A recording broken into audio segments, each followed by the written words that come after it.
In this video, I want to talk about power formulas and what is the interconnection between work or watts and amps and volts, because they are directly connected to one another. There is a mathematical relationship that express or that control the watts and amps and volts.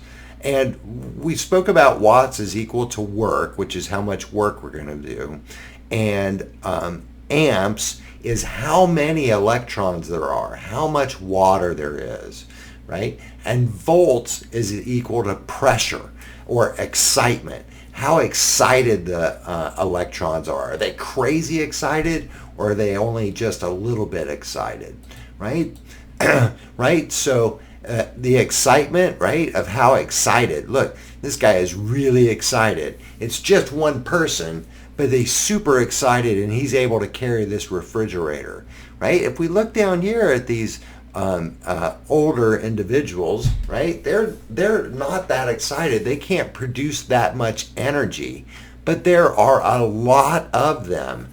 And they're able to do a lot of work because there's a lot of them, even though they may not be that excited, right? So we're able to get the same amount of work done, right, in different ways. A few electrons very excited, or lots of electrons doing just a little bit of work and a little bit excited. This mathematical formula abbreviates to West Virginia. WVA, watts equals volts times amps, right? So the number of amps, how many electrons, times how excited they are, equals the amount of work you can get done. West Virginia is a great way to remember this. I love my little caveman.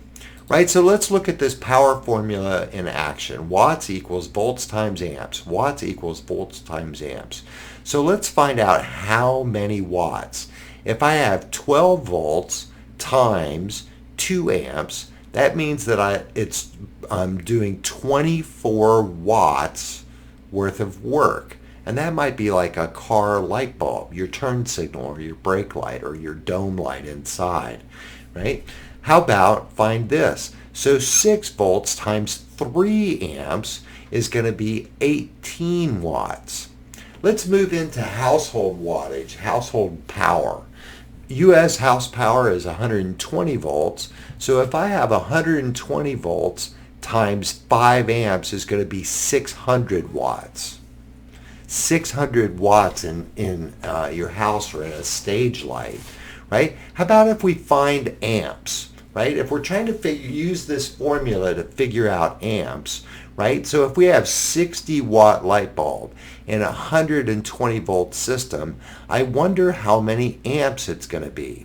The way to do this is you move the voltage to the other side, and it goes underneath of the wattage. So 60 watts divided by 120 volts equals 1/2 of an amp.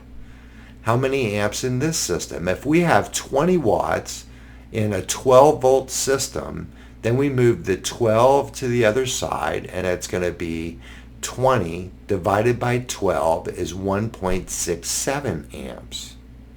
How many here? If we have 2,000 watts and a 120 volt system, 2,000 divided by 120 is going to be 16.7 amps. And it's important to go ahead and make sure that you carry your measurement, right? Carry watts, carry volts with you as you work through this formula. How about if voltage? What if we don't know the voltage? Maybe we know the work that we need to get done, and we know how many electrons we have available, how many amps, but now we're trying to solve for voltage. It's the same thing. You take the wattage, right? You move the amperage underneath of the wattage and divide it. So 200 watts divided by 2 amps is going to have 100 volts. How many volts in this? If I have 1200 watts divided by 10 amps, right? So 1200 divided by 10 is going to be 120 volts, right? 60 in 5 amps divided that way, 60 divided by 5 is going to be 12 volts. The relationship between how much electrical work we get done, how excited or voltage of the electrons, times the number of electrons is equal to that amount of work. So West Virginia, watts equals volts times amps.